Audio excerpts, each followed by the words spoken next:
अब आते हैं अपने नेक्स्ट टॉपिक पे, that is fixed exchange rate versus flexible exchange rate. हम लोग ने दोनों मेथड पढ़ लिए हुए हैं और इसके ऊपर समरी में देख लिया जाए।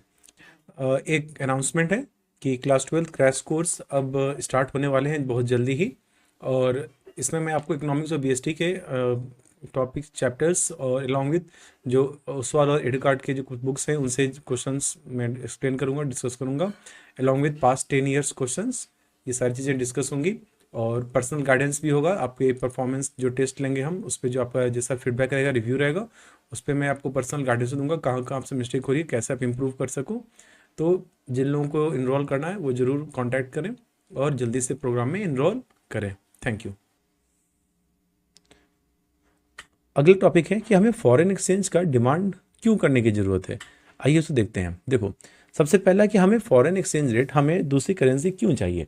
जैसे आपको पता होगा, अगर आप किसी इंटरनेशनल संस्थाओं से लोन लेते हैं तो वो जनरली डॉलर में पैसा हमें देती हैं, ठीक है। तो जब वो डॉलर में पैसा लेंगी तो जब रिटर्न करना होगा तो आपको पैसा लौटाने भी किस में होंगे, डॉलर में ही तो होंगे ना।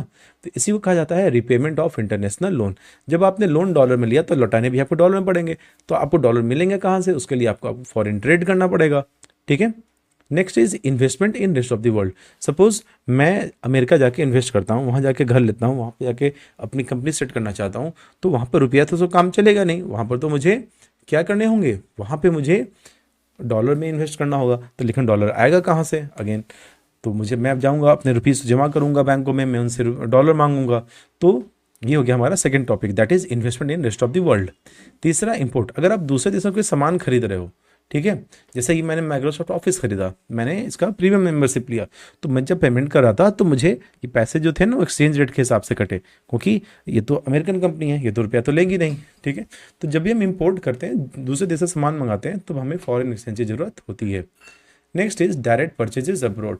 डायरेक्ट परचेजेस का अब्रॉड क्या है कि जैसे आप लोग एडुकेशन लेने के लिए बाहर जाते हो, घूमने के लिए बाहर जाते हो, वैकेशंस पे बाहर जाते हो, अमेरिका गए, सिंगापुर गए, तो बाली गए।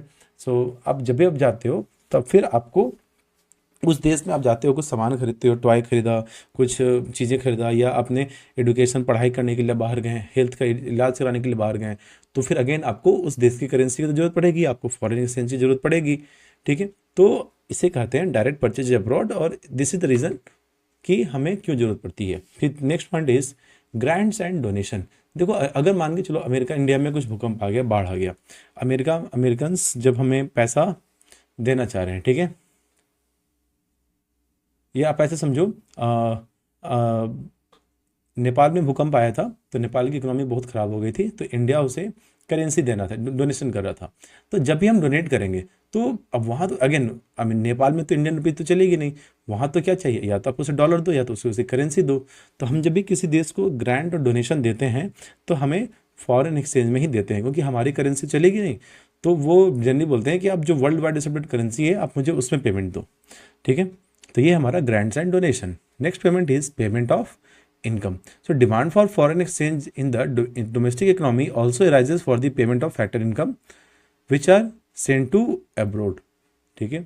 अब जैसे क्या हुआ, कोई अमेरिकन इंडिया में आके काम कर रहा है, ठीक है, इंडिया में आईपीएल हुआ, मैच हुआ, तो अगेन उसे रुपये में पैसा तो दोगे नहीं, आप जो भी उसका सैलरी आप दे रहे हो, खेलने का पैसा वगैरह दे रहे हो, कमीशन दे रहे हो, अगेन उसे आपको तो पेमेंट करना होगा किस में, उसी की करेंसी में।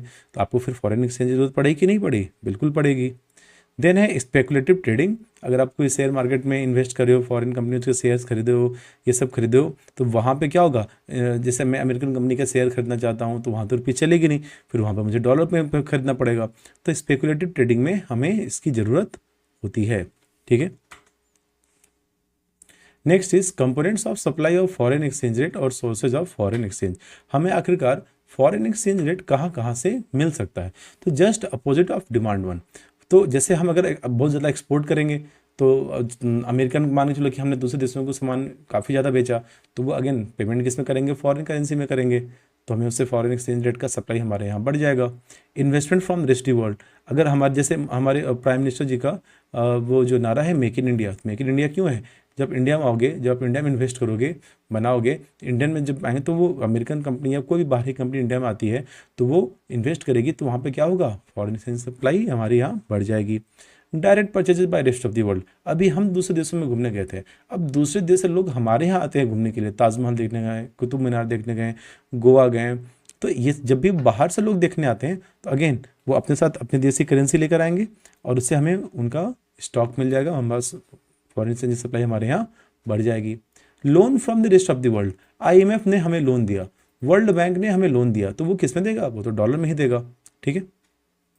Next is grants and donation. अभी लास्ट टॉपिक में हमने देखा कि जब हम ग्रांट एंड डोनेशन दूसरे देशों दे रहे थे, अब हमें दूसरे देशों से हमें डोनेशंस मिल रहे हैं, तो ये क्या कहलाएंगे, इससे हमारे यहाँ फॉरेन एक्सचेंज सप्लाई हमारे यहाँ बढ़ जाएगी। इनकम रिसिप्ट्स, मैं इंडियन हूँ, मैं किसी अमेरिकन कंपनी में अमेरिका में जाकर जॉब करता हूँ, तो वो मुझे पेमेंट करेगा, तो अगेन हम मुझे तो वो अपने करेंसी में पे करेगा, मैं आऊँगा अपने यहाँ पे, मैं उसे कन्वर्ट करूँगा, तो ये इनकम रिसिप्ट। जैसे अब मगर मान के चलो कि मैं दूसरे देश से सामान क्या कर रहा था, मंगा रहा था, तो जब भी मुझे पेमेंट होगा तो मुझे किसमें मिलेगी, फॉरेन एक्सचेंज में मिलेगा, मैं अपने बैंक में जमा करूँगा और रुपीज़ को कन्वर्ट करके उसे रुपीज़ में ले लूँगा। So foreign exchange also flows from the rest of the world to the domestic economy by way of income receipts. जैसे इनकम में रिसिप्ट्स मतलब हो गया सैलरी, इंटरेस्ट, रेंट, ये सब पेमेंट हो गया। तो जैसे मैं किसी अमेरिकन, अगर मैं वही एग्जांपल है, अगर मैं अगेन इंडियन किसी फर्म के लिए काम कर रहा हूँ, तो वो मुझे तो पे करेगा किस में, अपने देसी करेंसी में, ठीक है। तो फिर मैं उसे अपने बैंक में कहूँगा, तो हमारे पास क्या हो जाएगा, उसे उसका स्टॉक हमारे पास, फॉरेन एक्सचेंज सप्लाई हमारे यहाँ बढ़ जाएगी। देन है remittance by the non residents. So remittances by the NRIs are an important source of supply. जो रेमिटेंस मतलब जैसे मान के चलो अगेन मैं अमेरिका चले जाता हूँ, मैं वहीं NRI बन जाता हूँ, नॉन रेसिडेंट ऑफ इंडिया, मुझे पेमेंट मिलता है, मैं कुछ पैसा अपने खर्चा के रखता हूँ, बाकी पैसा मैं अपने घर भेज देता हूँ, तो इससे हमारे इकोनॉमी में क्या होगी, फॉरेन एक्सचेंज सप्लाई बढ़ेगी, ठीक है।